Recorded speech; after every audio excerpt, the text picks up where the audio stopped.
ओम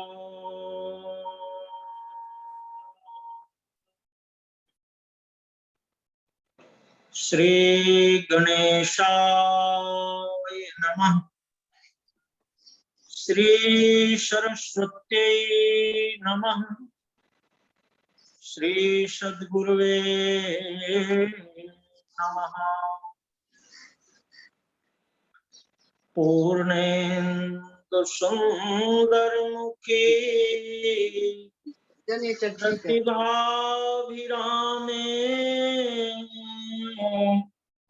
कामे विधे वचसां विराजे गिर्वाणि वाणि भुवना भरणं भवत्या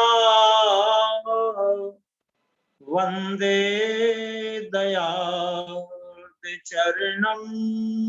शरणं जगत्या योऽन्तः प्रविश्य मम वाचमिमां प्रसुप्तां सञ्जीवयत्यखिलशक्तिधरा सुधाम्ना अन्याश्च हस्तचरणौ श्रवणत्वगादीन् प्राणान् नमो भगवते पुरुषाय तुभ्यम् सच्चिदानन्दरूपाय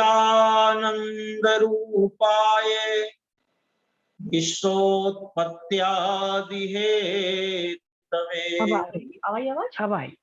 तापत्रय विनाशाय श्रीकृष्णाय वयं नमः। श्री गुरु चरण सरोज रज निज मन मुकुर सुधारि वरनो रघुवर विमल यश जोदायक फल चार बुद्धिहीन तनु जानिके सुमिरो पवन कुमार बल बुद्धि विद्या देहु मोहि हरहु कलेश विकार हरहु कलेश विकार।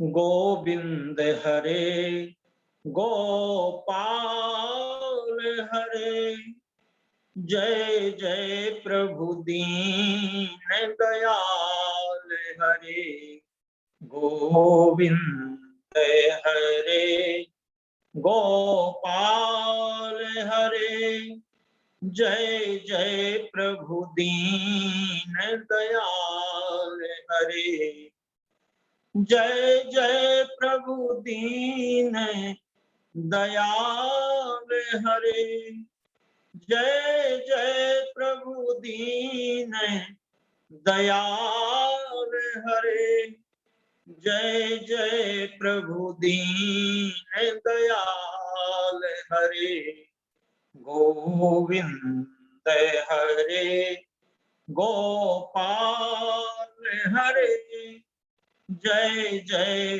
प्रभु दीन दयाल हरे जय कृष्ण हरे बलराम हरे जय कृष्ण हरे बलराम हरे जय जय प्रभु दीन दयाल हरे गोविंद हरे गोपाल हरे जय जय प्रभु दीन दयाल हरे जय जय भक्तन प्रतिपाल हरे जय जय भक्तन प्रतिपाल हरे जय जय प्रभु दीन दयाल हरे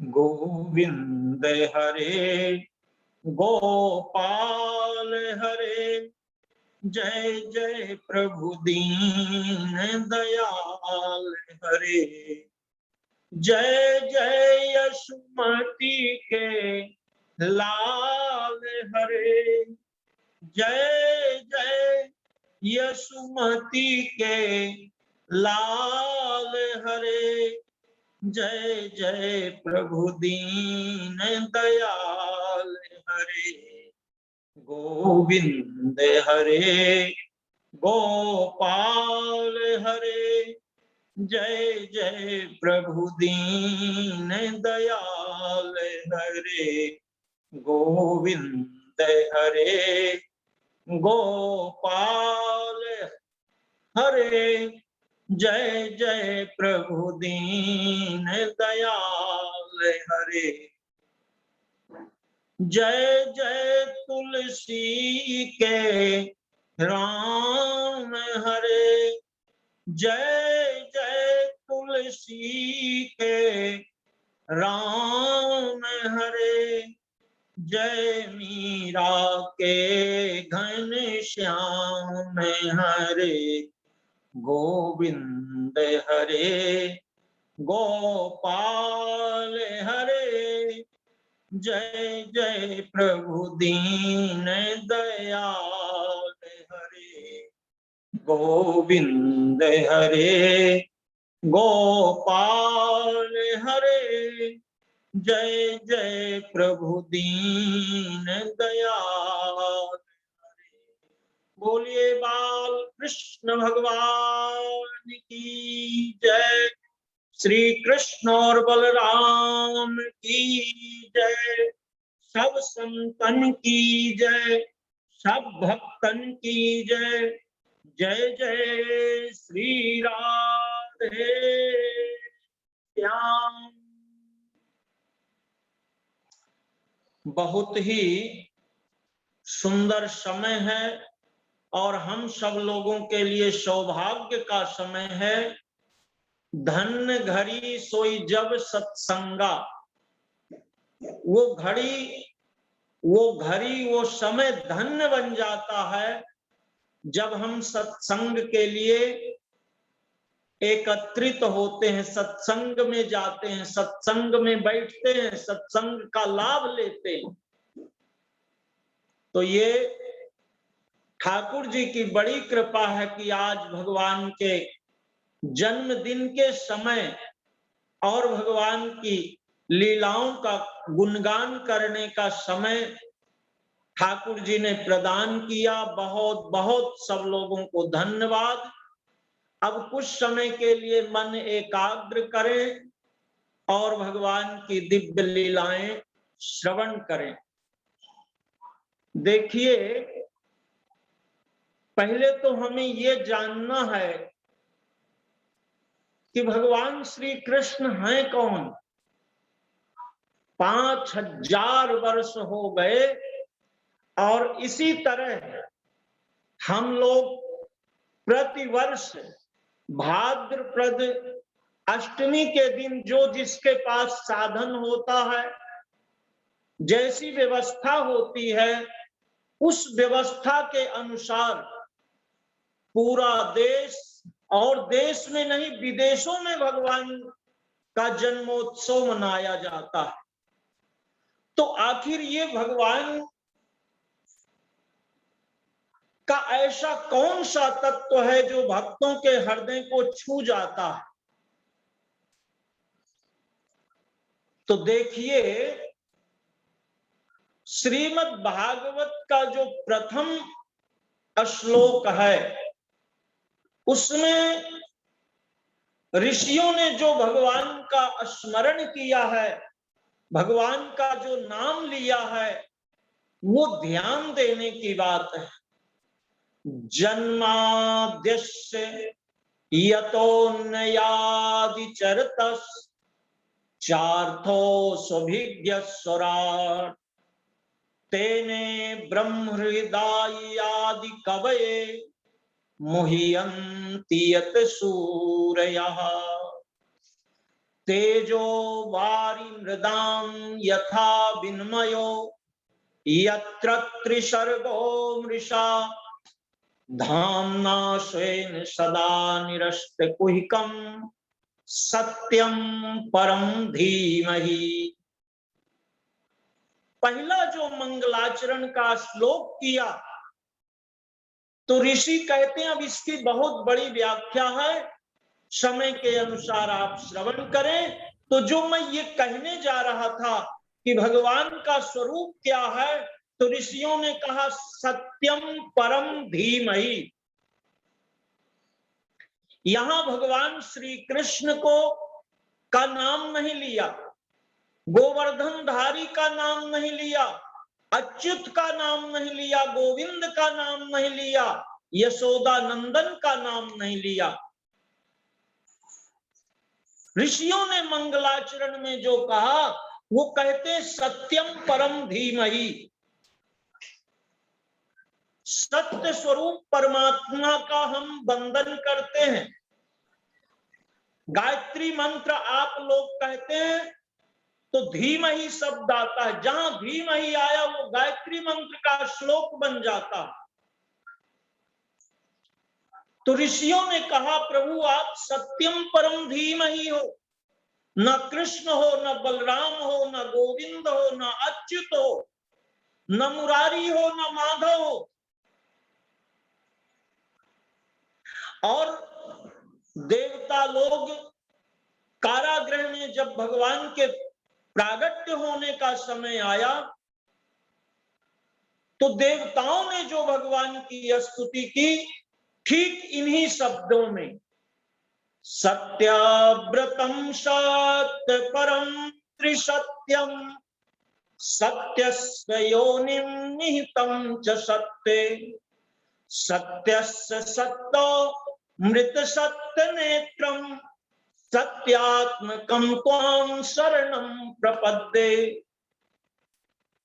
गर्भ स्तुति जो देवताओं ने की तो वहां भी यही कहा सत्यम व्रतम, आपका व्रत सत्य है, आप सत्य हो, आपकी वाणी सत्य है, आपकी लीला सत्य है, आपका धाम सत्य है। और सत्य स्वरूप परमात्मा का वंदन किया।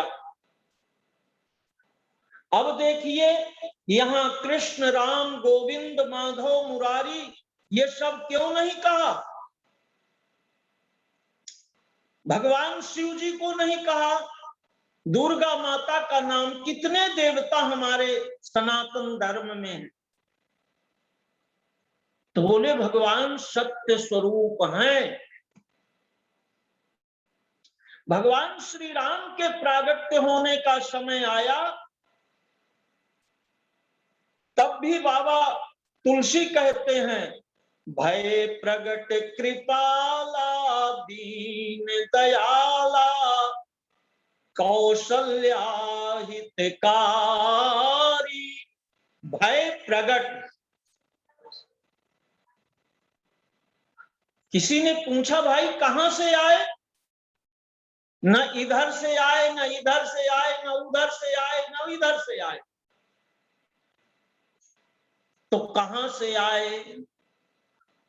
तो बोले कहीं से नहीं आए, वो तो वहीं पे थे।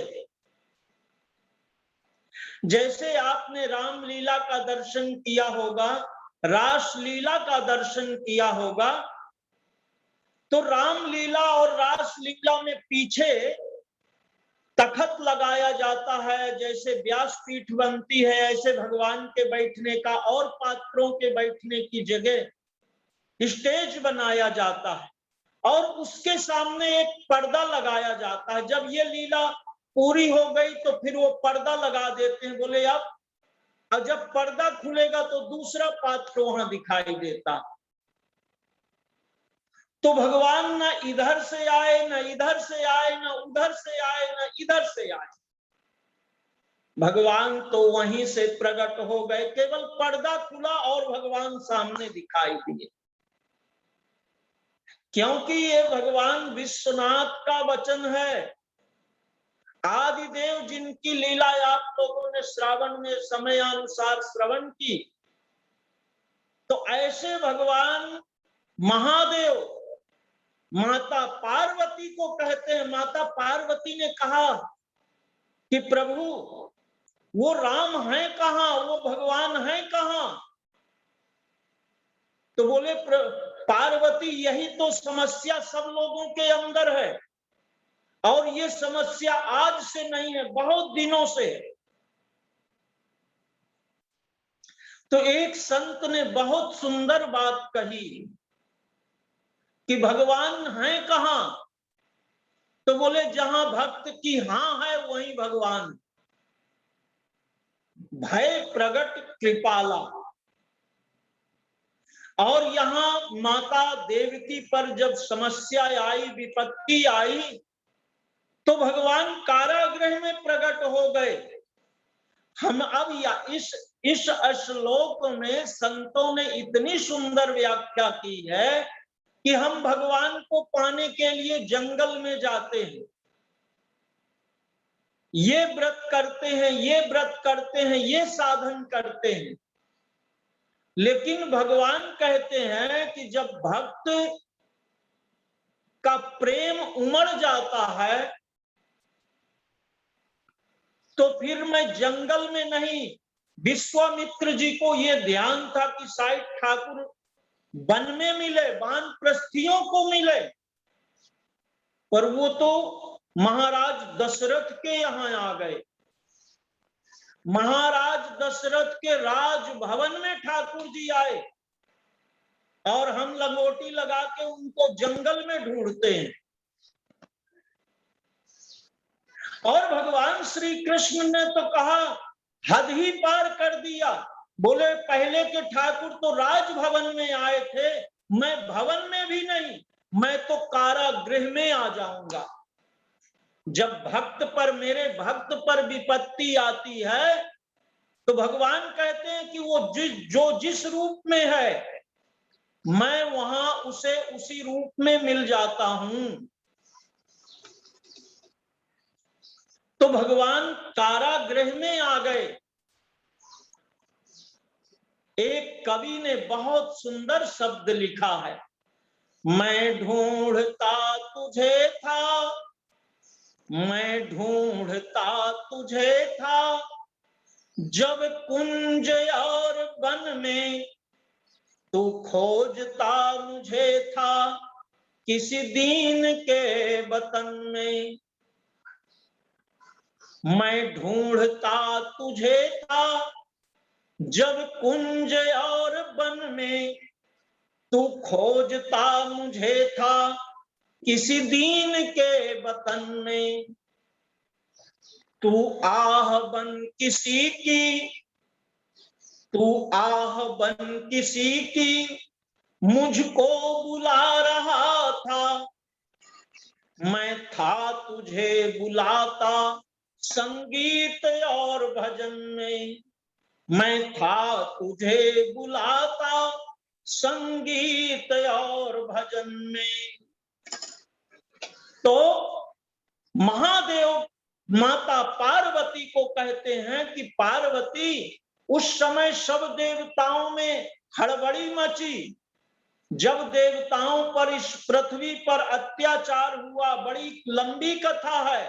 गो द्विज तनधारी भूमि विचारी, गो का रूप धारण करके ये पृथ्वी माता ब्रह्मा जी के पास गई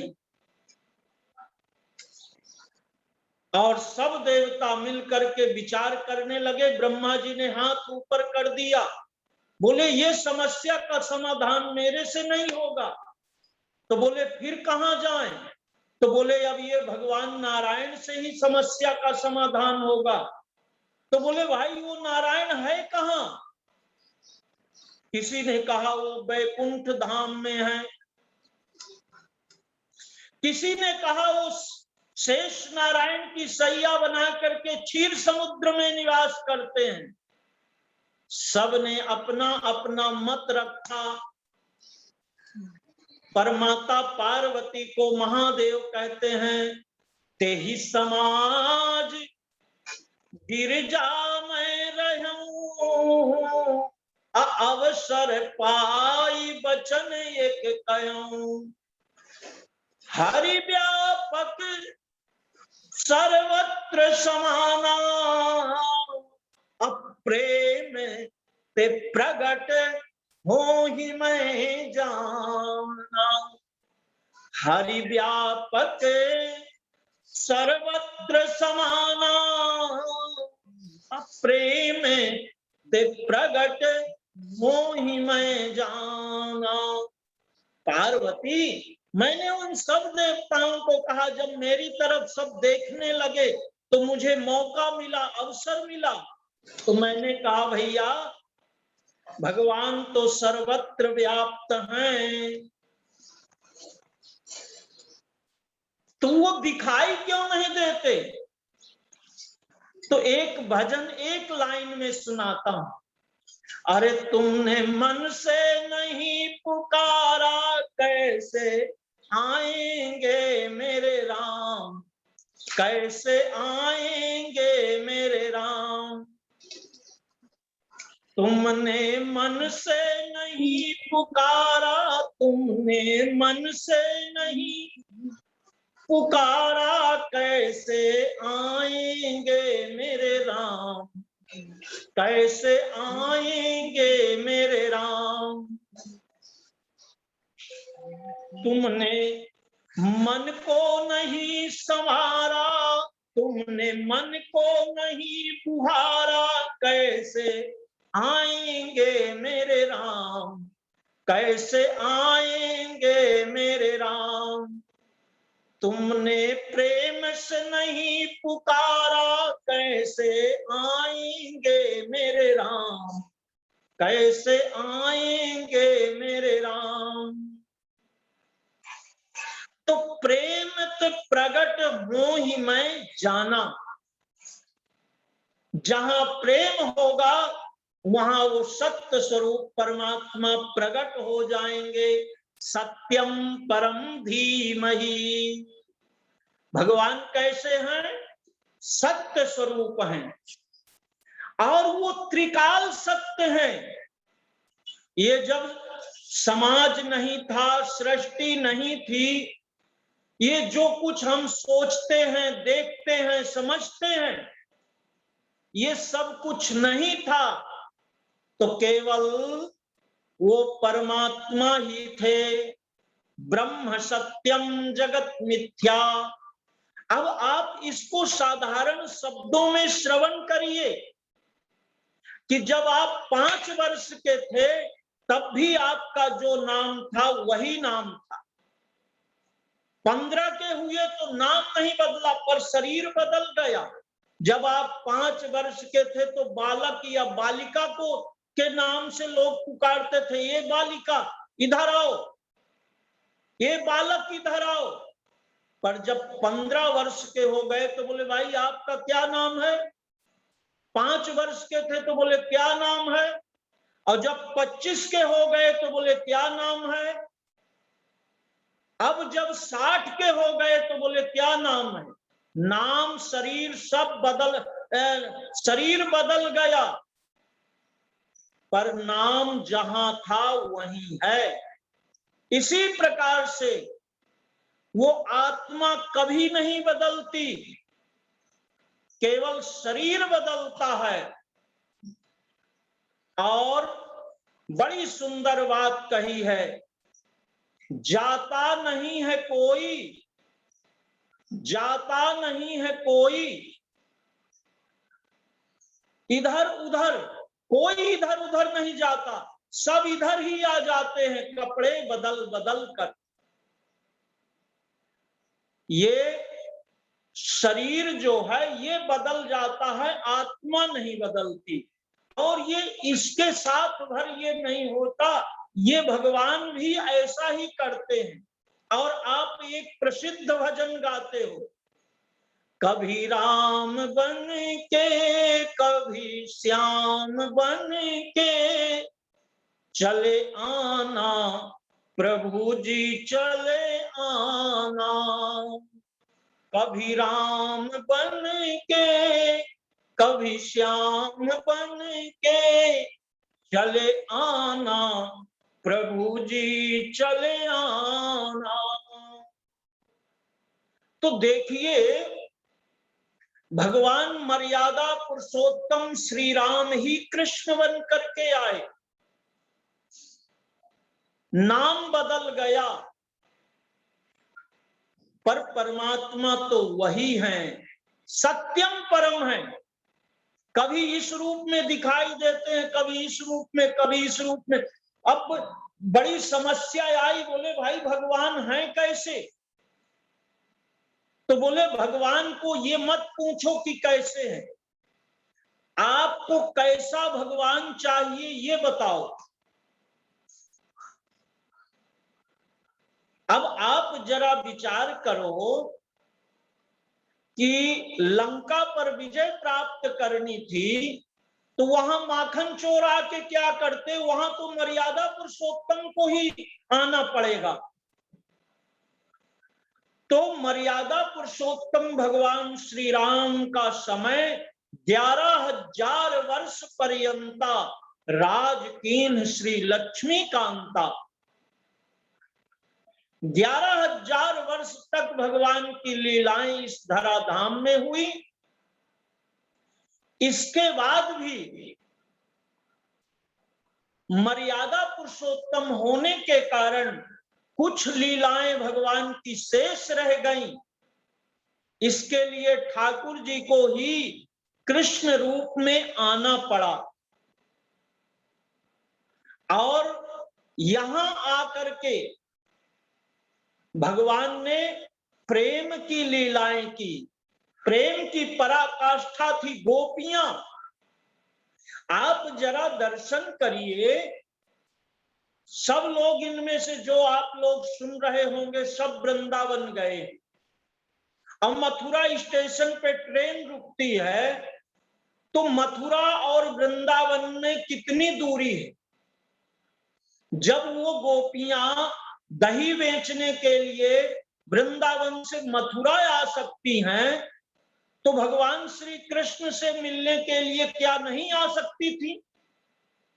भगवान ने ऐसा मना किया था कि अरे गोपियों तुम मुझे मिलने भी मत आना। क्यों नहीं गई गोपियां? सोचने का विषय है। तो गोपियां हैं प्रेम की पराकाष्ठा,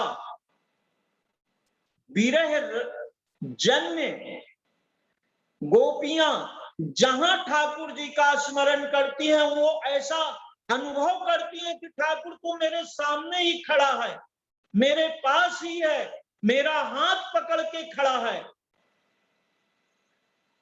तो अब किसको ढूंढने के लिए मथुरा जाएं बताओ? गोपियों ने कभी ऐसा अनुभव नहीं किया कि मेरा ठाकुर मथुरा चला गया है। श्री उद्धव जी महाराज जब भगवान का संदेशा लेकर के आए, तो कहते हैं अरे मैया, लाला ने आपको ये संदेशा कहा। तो यशोदा अम्बा कहती है कि मेरे लाला को तो अभी मैं सुला के आई हूं, तू कहां से संदेशा लेके आया? मेरा लाला तो इधर ही है, अभी माखन खिला के आई हूं, तू कहता है कि वो मथुरा में है। मैं किस चीज का संदेशा लेके आया? सुनने जैसी कथा है। तो ऐसे भगवान सत्य स्वरूप परमात्मा है। सत्यम परम धीमहि, वो सत्य ही, उसका न कोई रूप है, न कोई रंग है, न कोई आकार है। जैसे और साधारण शब्दों में आप श्रवण करिए, जैसे आप नल से पानी निकालो, पानी ले लो, अब उस पानी को आप गिलास में रख करके फ्रीजर में रख दो। अब फ्रीजर में रख दोगे तो वो पानी जो गिलास में था उसी में वो बर्फ का रूप धारण कर लेगा। अब फिर उस गिलास के फ्रीजर वाली बर्फ को, पानी को फिर बाहर निकाल दो, तो जहां ज्यादा टेम्परेचर आएगा तो वो पानी ही, वो बर्फ ही पिघल करके पानी हो जाएगा। अब बताओ कि भगवान वो पानी में है कि बर्फ में है, निर्गुण है कि सगुण है। पानी में देखो तो उसका कोई आकार नहीं, गिलास में रख दो तो गिलास का, कटोरी में रख दो तो कटोरी का, बाल्टी में डाल दो तो बाल्टी का, जिसमें जैसे रख दो फिर आप वो पृथक पृथक हो जाता है। इसी प्रकार से परमात्मा तो एक ही है, निर्गुण ही है, पर जब भक्त का प्रेम उमड़ जाता है तो किसी प्रेमी के प्रेम में आकर के वो परमात्मा ही श्री राम बन जाते हैं, वो परमात्मा ही श्री कृष्ण बन जाते हैं। और तो क्या कहें, 24 अवतारों में मत्स्यावतार, कूर्मावतार, ये सब श्रीमद् भागवत के 24 अवतार हैं। और वो परमात्मा तो पल पल में रूप धारण करता है।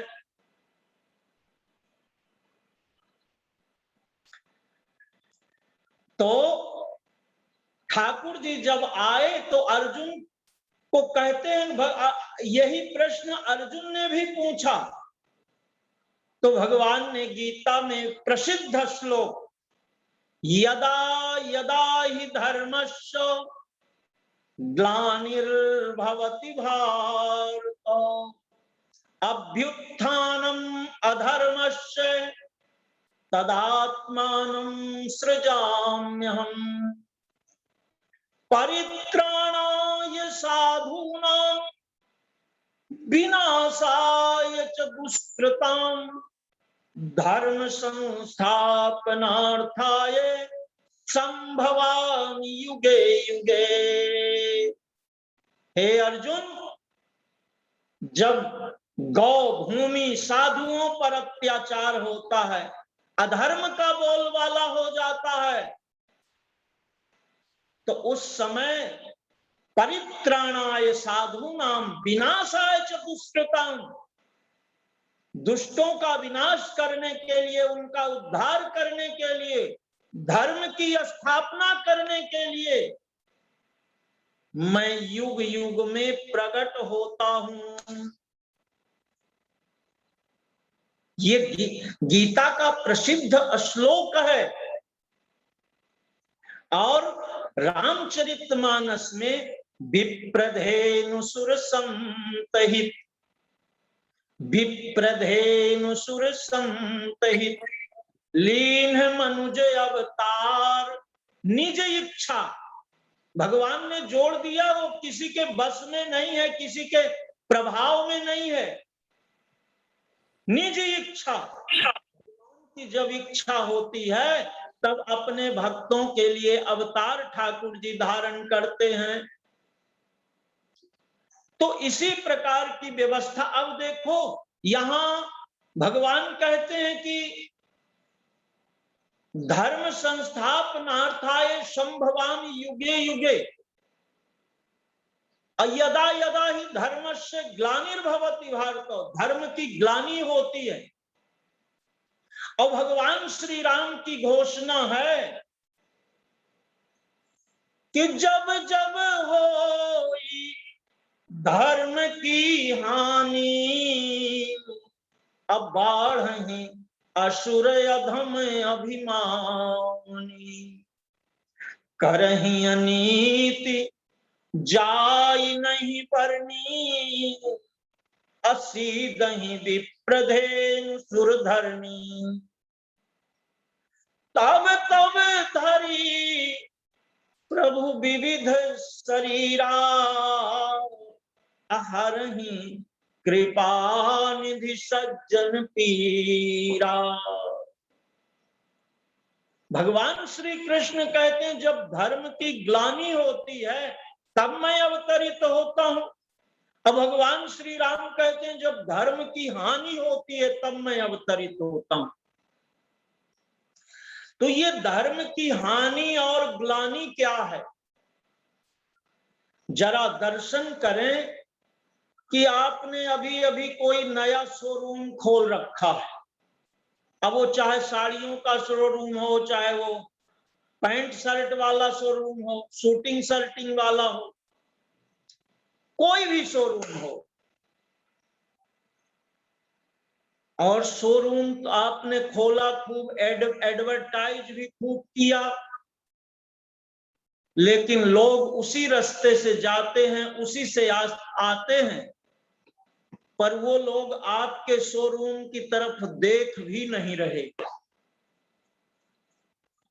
तो आप दुखी हो जाओगे कि नहीं हो जाओगे? अरे भैया, हमने सबको इतना ऐड किया, सबको बताया, फोन करके भी बताया, पर सामान खरीदने की बात दूर रही, यहां तो कोई देखता भी नहीं है। ये क्या है? धर्म की ग्लानि है। और धर्म की हानि क्या है? आपने शोरूम खोल रखा है, लोग आपके शोरूम में आते भी हैं, बात करते हैं, भाव मोल करते हैं, पर भाव करके अब चले जाते हैं, कोई कुछ खरीदता नहीं। भाव तो खूब करते हैं, देखते भी हैं, पर खरीदता कोई नहीं है। ये क्या है? धर्म की हानि है। धर्म की हानि और धर्म की ग्लानि। आज का जो प्रेजेंट टाइम चल रहा है, इस समय धर्म की ग्लानि नहीं है, धर्म की हानि है। कोरोना का टाइम आया, तब भी आप लोग जून से भगवान का सत्संग सुन रहे, भगवत भजन में मन लगाते हो, कोई श्रावण का महीना हो या और कोई तिथि हो, शोरूम में तो बैठे हो, पर इस पे अमल नहीं कर पा रहे हो, तो ये धर्म की हानि है। ठीक इसी प्रकार का समय द्वापर के चतुर्थ युग में आया। चौथा चरण चल रहा था। मथुरा धर्म नगरी है, प्रसिद्ध नगरी है, यहां बड़े ही धर्मात्मा राजा उग्रसेन जी महाराज का शासन चल रहा है। और कई बार ऐसी व्यवस्था आ जाती है कि आप लोगों ने प्रत्यक्ष दर्शन किया होगा, इसी समय में अपने परिवार में, अपने आप परिचितों में कई बार आप बोलते हैं कि महाराज जी, इसके पिता तो बेचारे बड़े धर्मात्मा थे, साधु ही थे महाराज, रहते तो घर में थे, पर एकदम संत का जीवन, पर इसका बेटा तो बड़ा दुराचारी हो गया। आप अपने बच्चे को इतना सुंदर संस्कार देते हो, हर माता पिता यही चाहते हैं कि उसका बच्चा बहुत संस्कारी बने। माता पिता पूजा पाठ में बचपन से बच्चों को लगाते हैं, जितना जिसके साथ साधन है। उसके बाद मेरा तो ये प्रत्यक्ष का ठाकुर जी की कृपा, मैं तो आप लोगों के यहाँ से ही बहुत कुछ सीखने को मिलता है। इतने संस्कारी घरों में, जिनके यहाँ मैं देखता था कि महाराज लहसुन प्याज भी नहीं आती थी घर में, और उनके बच्चे आज ऐसा खान पान बिगाड़ लिए हैं कि मैं सुन के और बहुत खराब लगता है। जिनके घरों की माताएं को मैंने घूंघट निकालते अपनी आंखों से, अब उस समय तो मैं बच्चा ही था, और इसी नगर में माताओं को घूंघट निकालते देखा, आज उनकी बहुएं चड्डी पहन के घूम रही है। किसी बहन का अपमान नहीं है, पर यह समय का बदलाव है। तो ये समय का परिवर्तन ऐसे हुआ, और आगे पता नहीं कहां तक ये लेके जाएगा। तो ऐसे ही उग्रसेन महाराज बड़े धर्मात्मा राजा हैं, पर इनके यहां दुराचारी कंस का जन्म हो गया। और आप इसी कथा में श्रवण करेंगे कि हिरण्यकश्यप नाम का एक दैत्य, जिसकी कथा प्रसिद्ध है, जिसने त्रैलोक में हाहाकारी मचा दिया, उसका पुत्र प्रहलाद, जिसकी लीला आज भी हम लोग गान करते हैं। प्रहलाद जी का नाम, प्रहलाद जी दैत्य कुल में हुए। अब उनको ये सब संस्कार कहां से मिले कि बचपन से ही श्री कृष्ण गोविंद हरे मुरारे, हे नाथ नारायण वासुदेवा, श्री कृष्ण गोविंद हरे मुरारे, हे नाथ नारायण वासुदेवा। बचपन से ही भगवान के नाम में लगन लग गई प्रहलाद जी की। अब बताओ प्रहलाद जी को कौन से संस्कार मिल गए, कैसे मिल गए? ये कथा प्रहलाद चरित्र की है, श्रीमद् भागवत में इसका बड़ा विस्तार है। तो हिरण्यकश्यप के प्रहलाद जी आ गए और उग्रसेन महाराज इतने बड़े धर्मात्मा है, तो इसके यहां कंस आ गया। ये समय की बात है, इसलिए इस पे कभी विचार नहीं करना चाहिए कि अरे ये पिता धर्मात्मा थे तो इसका पुत्र दुष्ट, और इसका कई बार दुष्टों के यहाँ करे बोले भाई इसका पिता तो बड़ा दुष्ट था महाराज, पर इसका बेटा तो क्या कहना, श्रवण कुमार आ गया, प्रहलाद आ गया, ऐसा हम कहते हैं। तो ऐसे मथुरा नगरी में कंस का जन्म हुआ, और कंस का जन्म होने के बाद जब ये 17 वर्ष का हुआ तो ऐसा बलवान था ये कंस कि क्या कहना, तलवार लेकर के अकेले ही निकल पड़ा। और उस समय के जो बड़े बड़े प्रतापी राजा थे, कंस के भय के कारण अपना मुकुट इसके चरणों में रख दिया।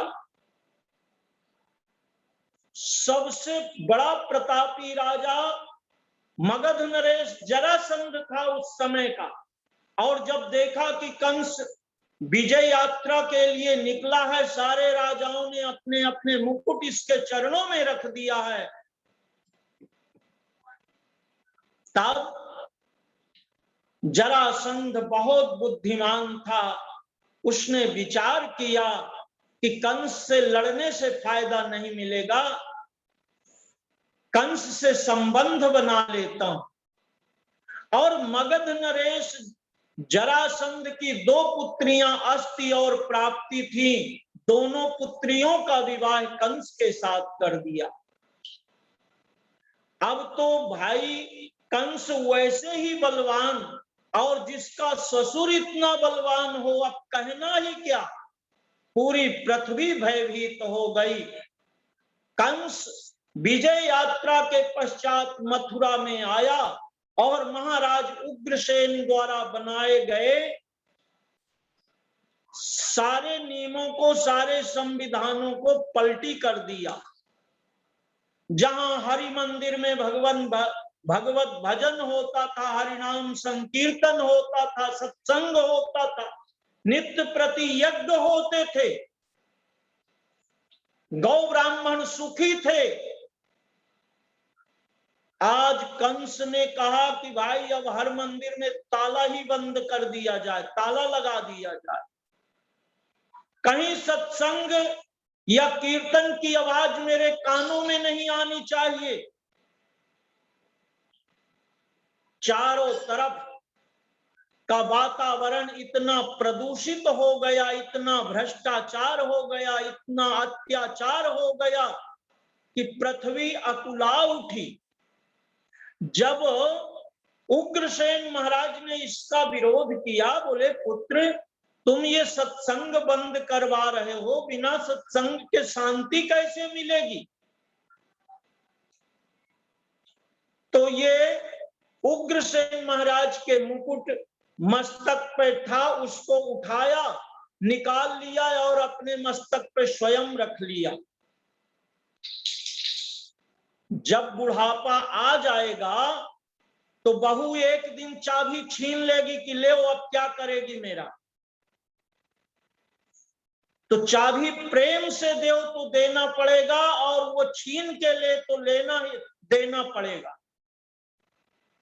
ये समय की समस्या है, समय का तगादा है। आज उग्रसेन महाराज की जो जय जयकार होती थी, मुकुट उतारा और अपने मस्तक पे रख लिया, मेरा क्या बिगाड़ पाओगे। जो उग्रसेन महाराज के अनुयायी सैनिक थे, सबको जेल में बंद कर दिया। महाराज उग्रसेन को भी जेल में बंदी बना दिया गया। चारों तरफ अत्याचार होने लगा। उसी समय देवर्षि नारद का आगमन हुआ है। नारद जी की लीला आप सब जानते हैं। नारद जी जिसके पास जाते हैं, नारम ज्ञानम ददाति यशसा नारदा, नारद जी जिसके पास जाते हैं उससे भगवान को मिला ही देते हैं, झगड़ा नहीं करवाते नारद जी। आज नारद जी आए और कहते हैं कंस, और तो सब अच्छी बात है, तुमने पिता को भी जेल में बंद कर दिया, ये सब तो ठीक है, लेकिन अब पिता की जो जवाबदारी थी वो तुम्हें ही पूरा करना चाहिए। तो कंस ने कहा महाराज बाबा बताओ क्या काम करना है मुझे। बोले तुम्हें पता नहीं है, तुम्हारे काका की बेटी देवकी अभी विवाह के योग्य हो रही है, और तू पिताजी को जेल में बंदी बना दिया, तो अब विवाह इसका कौन करेगा। कंस ने कहा बाबा आप बहुत सुंदर समय में आए, बहुत सुंदर समय में आए। अब आप ही सब जगह भ्रमण करते रहते हो, तो मेरी बहन के अनुरूप कोई वर बता दीजिए। नारद जी भी बड़े ज्ञानी हैं और भगवान से मिलाना इनका कार्य ही है। बोले अरे पगले तेरे राज्य में ही वसुदेव जी को जानता है ना। बोले हाँ बाबा उनको तो खूब अच्छी तरह से जानता हूं। तो बोले ऐसे सत्यनिष्ठ, ऐसे ज्ञानी, ऐसा संत भला और कहां मिलेगा, तुम्हारी बहन के तो वही योग्य हैं। तो कंस ने कहा बाबा उनके विवाह तो और भी हो चुके हैं।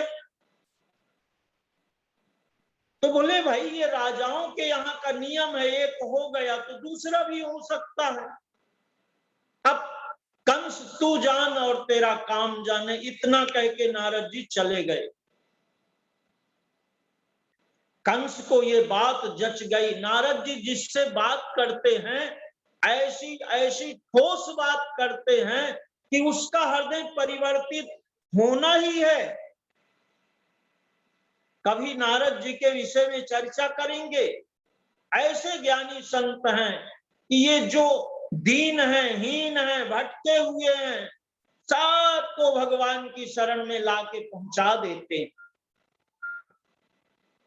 कंस का हृदय परिवर्तन हुआ। बोले हाँ बात तो बहुत सही कहा नारद जी ने।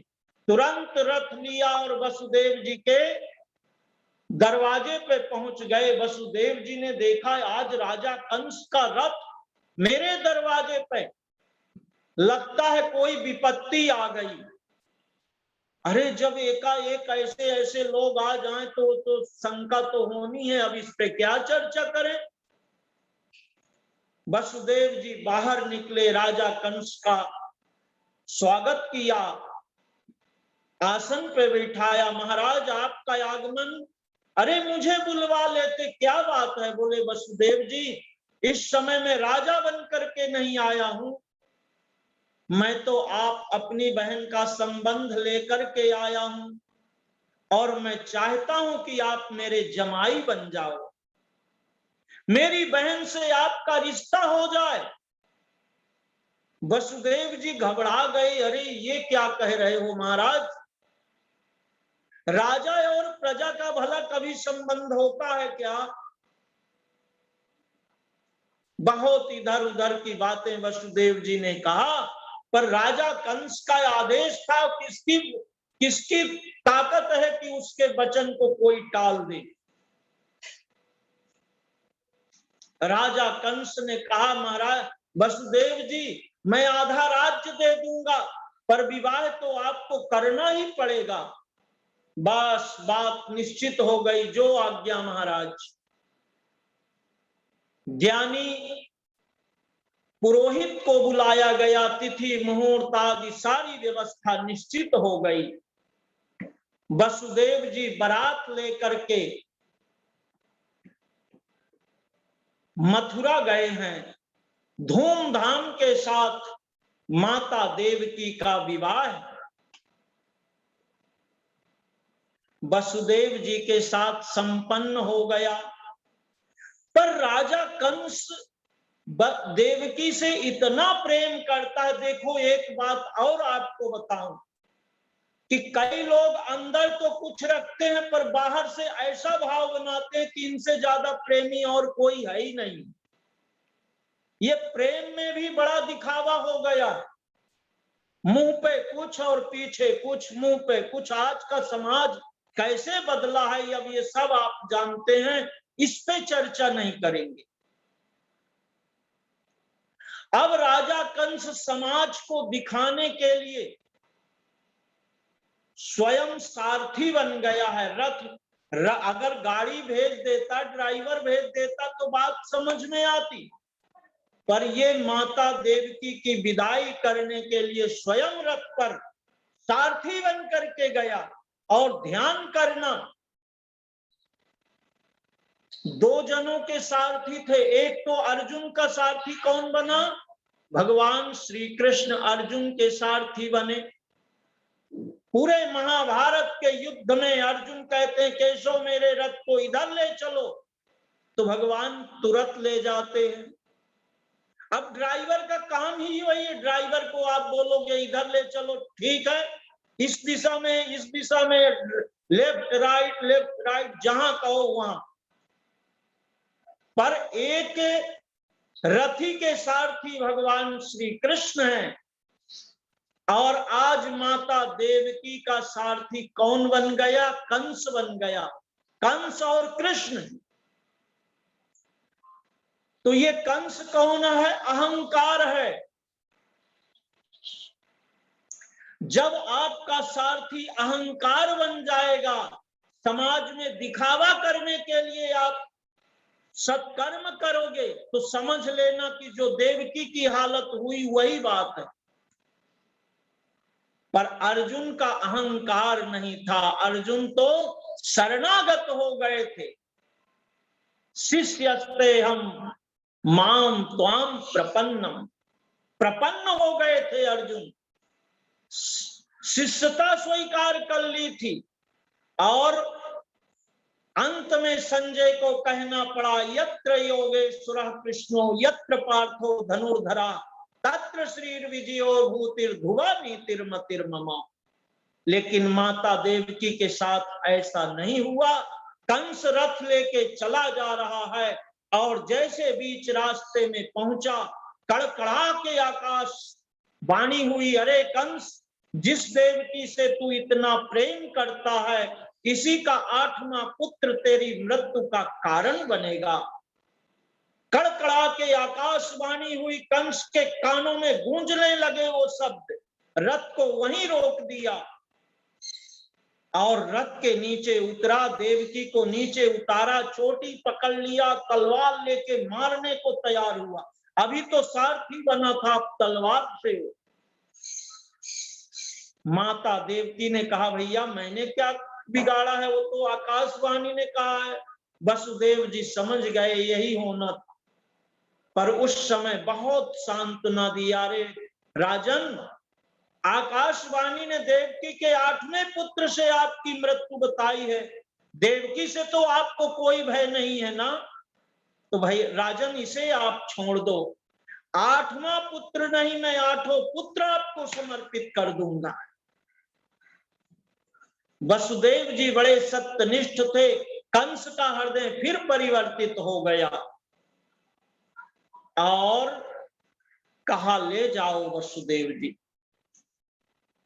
अब समय आया, वसुदेव जी ने कहा ये समय तो टाल देना चाहिए, फिर आगे जो भगवान की इच्छा होगी। ऐसे करके समय आया, पहला पुत्र वसुदेव जी उसको लेकर के कंस के पास गए हैं। कंस को सही लगा कि ये तो बड़े सत्यनिष्ठ हैं और 8वें पुत्र से मेरी मृत्यु आकाशवाणी ने कहा है, तो इसे ले जाओ वसुदेव जी। फिर नारद जी, जैसे वसुदेव जी आगे बढ़े, अष्ट कमल दल पुष्प लेकर के नारद जी पहुंचे और कहते हैं, कंस ये बताओ, अब ऐसे गोला गोला आप बना लो ऐसे अंगुली का, अब इसको पूछो कि ये पहला नंबर कौन, तो ऐसे गिनती करोगे तो यहां से पहला, तो यहाँ 8वां, यहाँ 8वां, तो ये पहला, ऐसे ऐसे। अरे धोखा हो गया, वसुदेव जी तो अभी अपने भवन में भी नहीं पहुंचे थे। कंस गया और उस नवजात बालक को लेकर के छोड़ दिया। राम नाम सत्य हुआ, ऐसे करके 6 पुत्रों को मार दिया। 7वीं बार भगवान शेष नारायण, अब जरा दर्शन करो, बड़ी दिव्य कथा है। शेष आप लोग भी गणित पढ़ते रहे होंगे, मुझे ध्यान नहीं है, पर अगर 10 में 3 का भाग दो तो 3 त्रिकाई 9, एक शेष बच गया। अब एक शेष कैसे कटेगा? शेष को तो कोई काट भी नहीं सकता। अब उस समय हम लोग दशमलव लगाते थे, अब मुझे वो हिंदी आप लोगों को आती है कि नहीं, 1 दशमलव लगाया, फिर 1 शून्य ले लिया, तो फिर 10 बन गया, फिर 3 त्रिकाई 9, 1 बचा। तो वो शेष चाहे जितना आप करोगे, शेष को कोई काट ही नहीं सकता। वो साक्षात शेष नारायण भगवान दाऊ भैया के रूप में आए। बोलिए शंकरसन भगवान की जय। चारों तरफ अत्याचार का बोलबाला हो गया। देवताओं ने भगवान की स्तुति की। अब की बार 8वीं बार वसुदेव देवकी के हाथों में हथकड़ी और पैरों में बेड़ियां डाल दी गई। सब देवता ऋषि मुनि जो जहां है, उसी स्थिति में भगवान की स्तुति कर रहा है। गोविंद जय जय गोपाल जय जय, गोविंद जय जय गोपाल जय जय, राधा रमन हरि गोविंद जय जय, गोविंद जय जय गोपाल जय जय, गोविंद जय जय गोपाल जय जय, श्री राधा रमन हरि गोविंद जय जय, श्री राधा रमन हरि गोविंद जय जय। बोलिए गोविंद भगवान की जय। फिर आकाशवाणी हुई, भक्तों आप दुखी मत हो, जल्दी ही अब मैं आ रहा हूं। देवता लोग स्तुति करके गए हैं। मैंने अभी वो श्लोक कहा, गर्भ स्तुति का सत्यव्रतम सत्यव्रतम सत्यम सत्यस्य योनिम नीतम च सत्य। भगवान की स्तुति करके देवता लोग सब आकाश पे खड़े हैं। यहां हाथों में हथकड़ियां, पैरों में बेड़ियां डाल दी गई हैं। अब की बार 7 तालों के अंदर बंद किया गया है, क्योंकि अब पता था कि आकाशवाणी ने कहा कि 8वीं बार तेरे मारने के लिए ही आएगा। तब भगवान ने अपनी योग माया को आदेश किया है। योग माया रासलीला में भगवान योग माया अनुपाश्रिता, और यहाँ भगवान आदेश करते हैं कि जाओ भगवती यशोदा के यहाँ नंद महल में योग माया आप अवतरित हो जाओ, फिर मैं कारागृह में आऊंगा और अलटी पलटी हो जाएगी, अदला बदली हो जाएगी। योग माया के भी बड़े दिव्य रूप हैं, इसकी भी चर्चा बहुत ही पवित्र है। अब तो आप लोग दुर्गा सप्तशती का पाठ ही करते हैं, ये सब योग माया के ही नाम। तो भगवती योग माया का प्रागट्य हुआ। अब देखो, जहां माया आती है वहां जीव को सुला देती है। जैसे ये योग माया का आगमन हुआ, अर्धरात्रि का समय था, भगवती यशोदा कहती, अरे सुनंदा देख तो मेरे लाला भाइयों की लाली भाई। तो सुनंदा पे भी भगवान ने माया डाल दिया, और इसको बड़े जोर की नींद आ रही थी। इसकी ननंद है सुनंदा, कहती है, अरे भाभी लाला भैया होगा कि लाली भाई होगी, कहीं भागो थोड़ी जा रहे हो है, जब सुबह होगा तब देख लेंगे कि लाला भयो की लाली भाई। और यशोदा अम्बा को भी निद्रा आ गई। यहाँ ठाकुर जी कारागृह में प्रकाश हो गया, कहीं गए थे वहीं प्रकट हो गए। वसुदेव और देवकी ने भगवान की दिव्य स्तुति की है। भगवान शंख चक्र गदा और पद्म लेकर के चतुर्भुज रूप में अवतरित हुए। भगवान के देखते ही इनके हाथों की हथकड़ियां, पैरों की बेड़ियां गायब हो गईं। भगवान ने मां देवकी को और वसुदेव जी को आकाशवाणी के शब्दों की याद दिलाई। हे वसुदेव जी, जो आकाशवाणी ने कहा था वो बिल्कुल सत्य ही कहा था। अब मैं बालक रूप में आ गया हूं, अब ज्यादा देरी करने की जरूरत नहीं है। मुझे आप कारागृह से ले जाकर के नंद महल में पहुंचा दो। भगवान देखते ही देखते चतुर्भुज रूप छोड़कर बाल रूप में आ गए, और वसुदेव देवकी ने प्रणाम किया। एक छोटी सी टोकरी पड़ी थी, तो उसी में भगवान को लिटा दिया। अभी तक जो 7 ताले लगे थे, बड़े बड़े चौकीदार, बड़े बड़े पहलवान लगे थे प्रहरे में, सबको ऐसी नींद आ गई कि कहना क्या। सब ताला और दरवाजा अपने आप खुल गए। वसुदेव जी भगवान को सिर पे धारण करके मथुरा से वृंदावन की ओर, गोकुल की ओर चल पड़े। भाद्रपद कृष्ण पक्ष अष्टमी, रोहिणी नक्षत्र, क्या कहना, बड़े जोर से गड़गड़ा के बादल ऐसे जोर जोर की वर्षा करने लगे कि कहना क्या है। साक्षात शेष नारायण भगवान अपनी 1000 फनों से भगवान के ऊपर छतरी लगा लिया। आगे यमुना मैया मिली हैं। यमुना मैया कहती हैं कि मेरे तो भाग्य खुल गए, पर भगवान के चरण छूने को मिल जाए तो धन्य बन जाऊं। अभी तो घुटनों तक बह रही थी भगवती यमुना, पर अब धीरे धीरे धीरे भगवान के चरण छूने के लिए वसुदेव जी के गले तक पानी आ गया। वसुदेव जी घबरा गए। भगवान ने कहा, अरे यमुना, ऐसा करोगे तो पिताजी तो डर जाएंगे। भगवान ने अपने चरण को बढ़ाया और यमुना मैया को कृतार्थ किया है।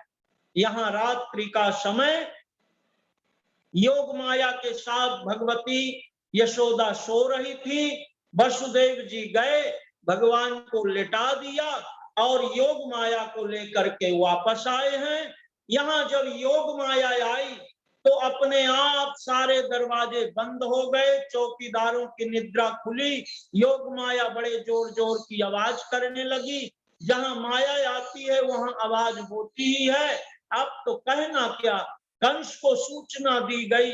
कंस तो रात भर सोया ही नहीं था, तलवार लेके भागता भागता आया और बस देव देवकी तो उस नन्ही बालिका को अपनी गोदी में चिपका के रखे थे। तुरंत माता देवकी के गोदी से उस बालिका को खींचा। अरे देवकी अम्बा कहती है कि भैया ये आकाशवाणी के शब्द तो झूठे पड़ गए। आकाशवाणी ने तो कहा था कि 8वां पुत्र होगा, ये तो लाला नहीं लाली हो गई भैया, इसे तो छोड़ दो, ये तो कन्या है। कंस ने कहा, अब उसकी बुद्धि ऐसी बिगड़ी थी क्या कहना। कंस ने कहा लाला होगी कि लाली है तो मेरी मृत्यु छीन करके, और जैसे मारने की सोचा पत्थर पे फेंका, इसके हाथ से फिसल करके अष्टभुजी भगवती जगदम्बा का रूप धारण किया। बोलिए अम्बे मात की।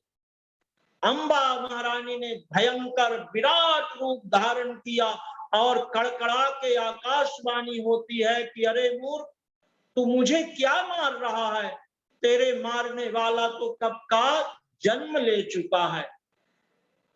कंस घबरा गया है। यहाँ गोकुल में प्रातः काल हुआ, नंद बाबा को सूचना मिली और ठाकुर जी का आगमन हो गया है। सब सुनंदा थाली बजाती बजाती आप चारों तरफ आनंद का वातावरण बन गया है। आज सायंकालीन 9 से 12 का जो इमराल्ड कोर्ट में भजन रखा गया है, वहां आप इसका भी आनंद लेंगे। तो खूब थाली बजाती हुई सब देवियां, पूरे गोकुल में आनंद हुआ है। बोलिए बाल कृष्ण भगवान की जय। नंद घरानंद भयो जय कन्हैया लाल की। नंद घरानंद भयो जय कन्हैया लाल की। नंद घरानंद भयो जय कन्हैया लाल की। हाथी दियो घोड़ा दियो और दियो पाल की, जय कन्हैया लाल की। बोलिए बाल कृष्ण भगवान की जय। देखिए आप लोगों का प्रेम ऐसे है कि अब ठाकुर जी तो 12 बजे आने वाले थे रात के समय, और आपने दिन के ही 12 बजे बुला लिया। भगवान भक्तों के प्रेम में बंधे हुए हैं, तो भगवान समय और दिशा ये सब नहीं देखते। जब भक्तों का प्रेम होता है ठाकुर जी उसी समय आ जाते हैं। तो आप लोगों ने ये श्रवण किया, समय की मर्यादा है, तो आगे की वाणी जो भी है वो श्रीमती शशि कुकरेजा से आप सुनोगे। एक बार फिर प्रेम से बोलिए बाल कृष्ण भगवान की जय।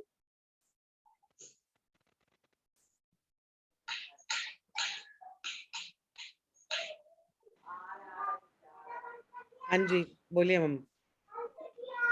पंडित जी विशेष धन्यवाद आज आपका, विशेष।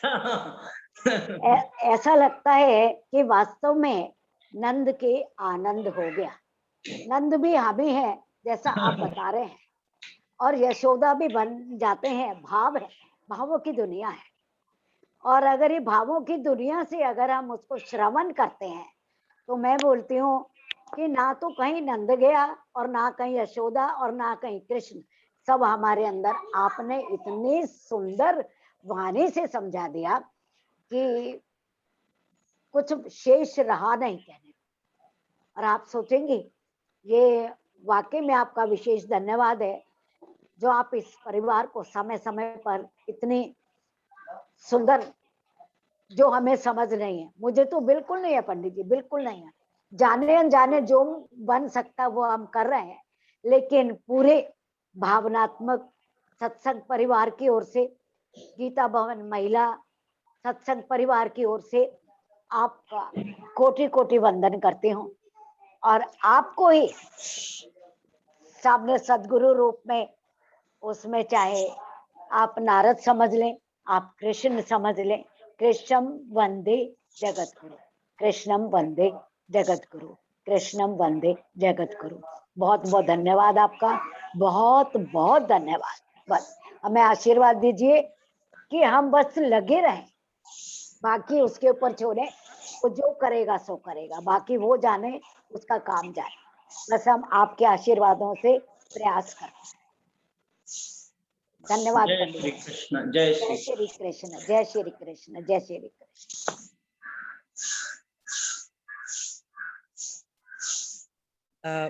आज शाम का भी बता दो मम्मी। हाँ, सभी बहनों को सूचित करते हैं, मैसेज भेज दिया गया है। शाम को 9 बजे से 12 बजे तक भजन संध्या का आयोजन किया गया है। जो आप आना चाहें व्यक्त रूप में तो आप जरूर आइए, आपका स्वागत है, हमें बहुत अच्छा लगेगा। जो नहीं आ सकते तो वो 9 से 12 जूम के माध्यम से इसी लिंक के ऊपर भजन संध्या का आनंद ले सकते हैं। पंडित जी आप भी आ सकते हैं, आप जरूर आइए, थोड़ी देर के लिए आइए, आशीर्वाद देके हमें चले जाइए। धन्यवाद। जय श्री कृष्ण, राधे राधे।